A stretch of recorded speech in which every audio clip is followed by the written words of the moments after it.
Let's focus on Bharat Forge now. The company reported a good set of numbers. The defense revenue has surged 147%. Margins have expanded and the management expects continued positive momentum in Q2. Baba Kalyani, the chairman and managing director of Bharat Forge, joins us now on the phone line. Dr. Kalyani, good morning and thank you for joining us and taking the time out to speak to CNBC TV18. I want to first start with the non-auto. Good morning, sir. The non-auto business, right? Defense has been a big growth driver for you. It currently represents about 16% of your top line. Just trying to understand how much can this contribution go up by over the next, say, 1 to 2 years? And out of this order book of 5,400 crores in the defense vertical, how much will you be executing over the next 1 to 2 years?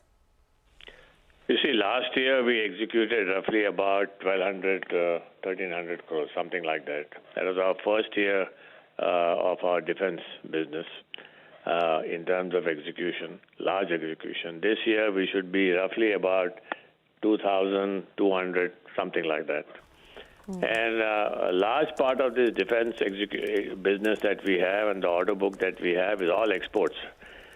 And that's the unique part of our defense business. The reason for that is all the products are designed and developed by us with our own IP, which is very unique in the whole industry in this country.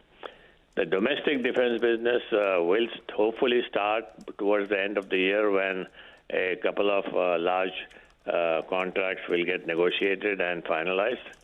So we see a continued momentum in the defense business. We have more than 30 to 40 products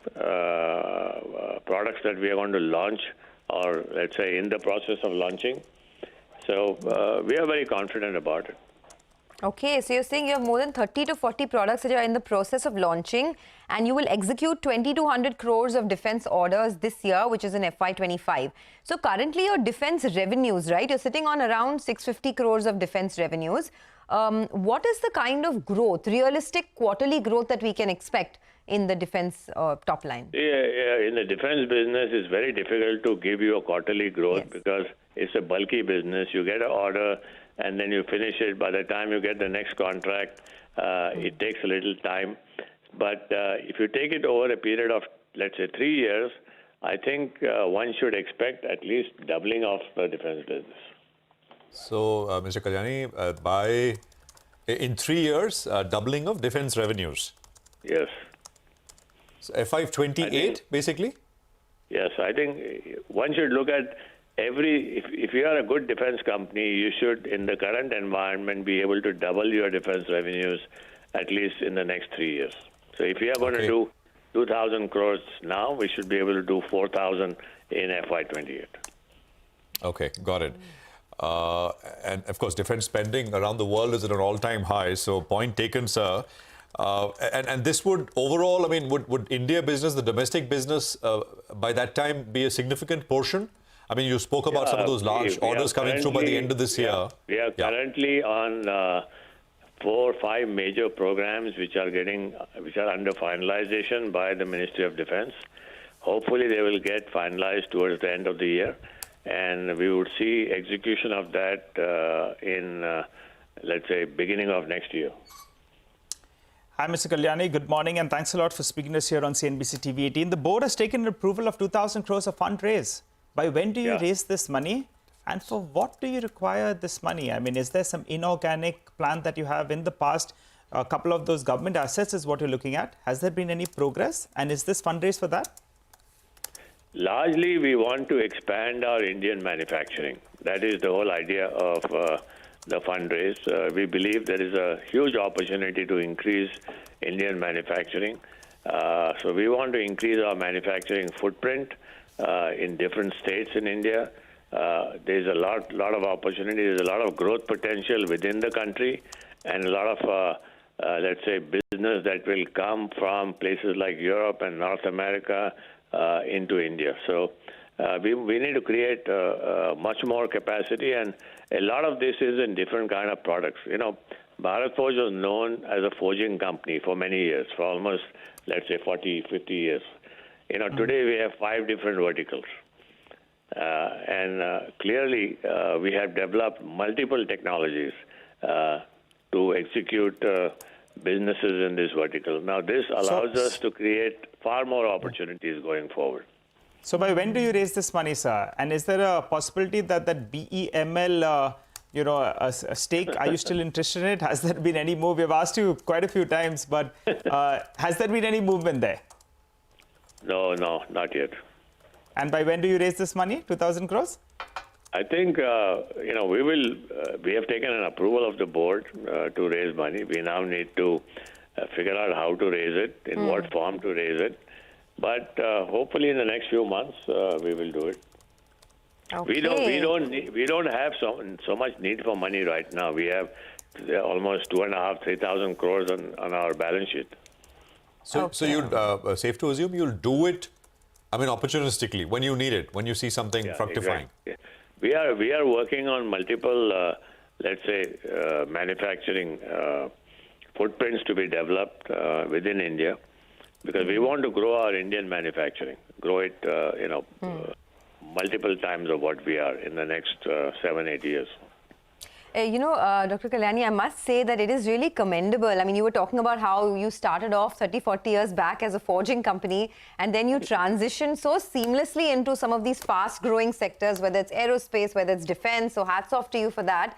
But I want to talk a little bit about the traditional business, right? Because there is a clear slowdown. I mean, I was looking at your own numbers as well. In the CV business, the revenues have been under a bit of pressure. In fact, there's a loss of market share as well in the CV business. What's happening in the industry now, and do you think it could get worse before it gets better? First of all, we are only gaining market share in the CV business worldwide, including India.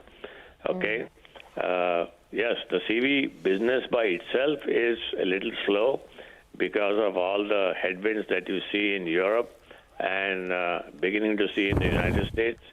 But overall, I think next 2 years, the CV business will bounce back, because that is when the emission change will happen, and there'll be a lot of pre-buy. So we expect next year and year after next to be a boom year in this business, and with higher market shares. Okay, so you're saying that right now it's a bit slow because of headwinds in Europe and even the US, but next year will be better. Your overseas subsidies, since we're talking about Europe and the US, your overseas subsidies made an EBITDA profit this time of around 90 crores. I think that was because of what we've seen, in terms of a recovery in Europe. Can we expect the subsidies to be profitable by the end of the year, by the end of FY25? And, what could be the trajectory? I think you will see the subsidies to be profitable next year. Okay. We will continue to make progress, so you will see continued progress quarter on quarter on these subsidies. It's a difficult business that we are dealing with. It's a highly technology-oriented business. It's not just pure metal forming. It's aluminum components made for the electric and hybrid vehicle that are produced in Europe and the US. But we are very confident that by the end of next year, we will have these businesses running profitably. Okay, so overseas subsidies will be profitable annually by the end of next year. Got that? That's important. Yeah. And, just before we let you go, once again, coming back to the new verticals, right? Defense, aerospace, it's now contributing a larger chunk to your business than a couple of years ago. What is the plan? How much will non-auto contribute compared to auto, say, over the next 3 to 5 years? See, we have now 5 divisions in our company. We have our component division, which is the old forging company, which is what you described, CV and Pascar and all those kind of things. We have an industrial division, which is a new division where we now have 3 foundries in Coimbatore. And this is currently, the foundries are about at the level of 600 odd crores. And then we have an industrial forging business, which is about a little more than 1,000 crores. So we expect that this whole industrial business will double itself in the next 3 years. So we see a lot of traction happening in this business. So we have a lot of opportunities. We have opportunities in defense. We have opportunities in the industrial. We have opportunities in our existing component business. And as a combination of all this business, we are developing, electronics is very central to defense. It is very central to electric mobility. So, we are also developing that capability. Hopefully, in the next few years, you will see something happening out of that. All right, Dr. Kalyani, thank you so much for joining us. Appreciate your time here on CNBC TV 18 and have a great weekend.